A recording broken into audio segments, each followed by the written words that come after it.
Munculnya ikan raksasa yang asing di Danau Cirata di Cianjur kini membawa kami dalam perburuan penuh tanda tanya.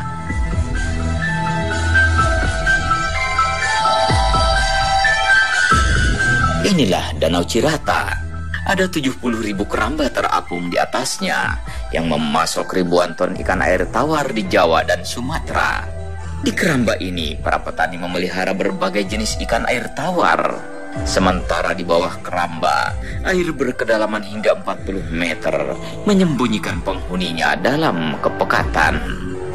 Walaupun ini cukup aman, tapi kita harus sangat hati-hati karena terpeleset sedikit saja maka tidak akan tercebur ke yang air dengan kedalaman sekitar 20 atau 30 meter. Hal itu berbahaya. Kita akan temui ibu yang sedang memberi makan ikan. Kita mau tanya apakah dia pernah menyaksikan ikan besar itu.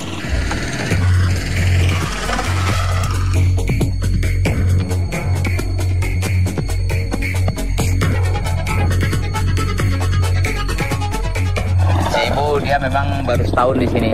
Mungkin selama itu dia belum pernah mendengar. Kita akan cari di tempat lain, barangkali ada orang yang pernah tahu dan pernah melihatnya. Tapi yang jelas bahwa ini memang habitat ikan dan airnya sangat dalam dan sangat luas, mencakup 3 kabupaten. Sangat mungkin kalau ada ikan sangat besar di sini.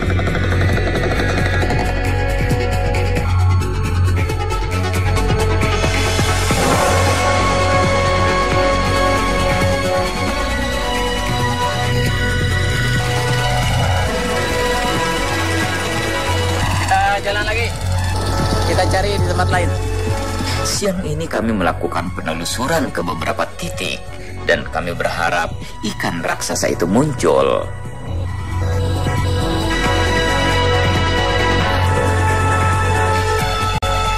Kalau ikan besar itu ikan mas atau ikan nila, dia harusnya ada di permukaan.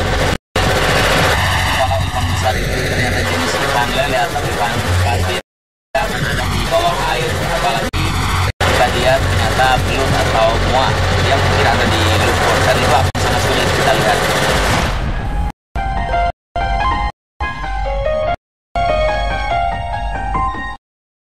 Ikan raksasa yang dilihat para pemancing itu hewan jenis lain. Bisa saja ia jenis belut atau bahkan hewan darat yang turun ke air seperti reptil atau yang lain. Saya akan mancing dengan daging ayam untuk kemunculan ikan besar, tapi bukan untuk mengambil ikannya. Ini hanya sekedar supaya ikan besar itu muncul keluar. Benar, sosok raksasa yang kami buru makhluk metafisik. Jangan-jangan ia malah ikan air tawar yang tumbuh raksasa, sebagaimana jenis ikan sungai Mekong yang bahkan memiliki panjang hingga 3 meter dan berbobot hingga 300 kg. Beberapa jenis ikan besar seperti pesut dan lumba-lumba biasanya senang mendekati perahu. Apakah di danau ini ada ikan seperti itu? Kita belum tahu. Kalau ada, mudah-mudahan dia justru mendekat kepada perahu kita. Telah separuh waktu kami melakukan penelusuran, tetapi sosok yang dicari masih belum nampak. Suhu sekarang berkisar sekitar 30 sampai 35 derajat. Cukup panas dan segera membuat kulit kita menjadi hangus. Uap air yang mengapung menambah udara panas di sekitar perahu. Setelah sekian lama, salah seorang dari kami memutuskan naik ke darat untuk meneliti kemungkinan adanya makhluk atau hewan daratan yang turun ke air.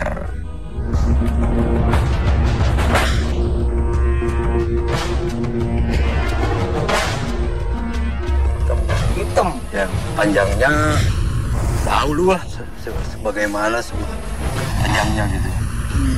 Dan kelihatan ujungnya, kepalanya ujungnya nggak kelihatan.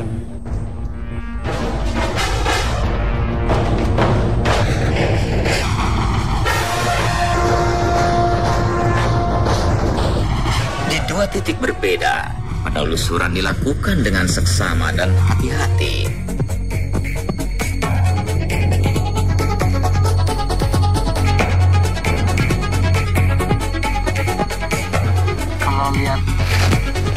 luasan dan kedalamannya air danau ini bukan hanya jenis ikan sebenarnya yang tumbuh menjadi besar dalam. Bisa saja sejenis ular ataupun seperti belut, moa, itu juga kalau dibiarkan di tempat yang luas seperti ini bisa besar. Apalagi banyak sekali eceng-eceng gondok di permukaannya, dimana biasanya di akar eceng gondok ini ikan ataupun belut ataupun moa itu sangat betah karena banyak makanan di akarnya. Ini adalah perburuan dengan nuansa sangat berbeda. Sosok raksasa yang kami buru nyaris tak meninggalkan apapun kecuali cerita yang terus berkembang. Kedalaman air dan bentangannya yang sangat luas menyulitkan kami menentukan titik perburuan. Ternyata tidak mudah mencari ikan besar di bentangan air yang sangat luas seperti ini. Apalagi di tengah terik seperti ini, pada saat air hangat dan ikan-ikan justru berada di bawah air. Penelusuran sepertinya harus menghabiskan waktu yang panjang dengan kesulitan yang besar. Hingga senja tiba, belum satu jejak pun kami temukan.